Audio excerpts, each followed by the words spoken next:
na siya sa ano man. Okay ba yun? To me, it's simply you on Heart of Asia. Ito ulam. Dito. Ito guys, ulam namin ngayon. Oh. Yung sinabawan na baboy. Yung parang linaga. Nasa ko lang sa kamatis sibuyas. Ayan guys. Kasi wala akong pera. Halagang 100 lang.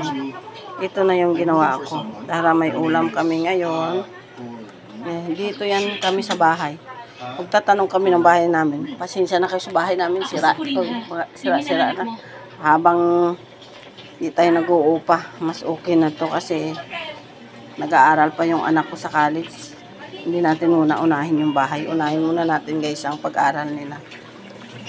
Saka na natin yung bahay asikasuhin. Madami pa tayong ginautangan guys na dapat natin bayaran. Kaya ito ngayon yung ulam nila. Kami lang dito ng anak kong babae. Kakauwi niya lang sa school doon sa taas kwarto niya. At saka nagalaba yung manugang ko sa labas. Ito ngayon yung ulam nila. Ito na guys.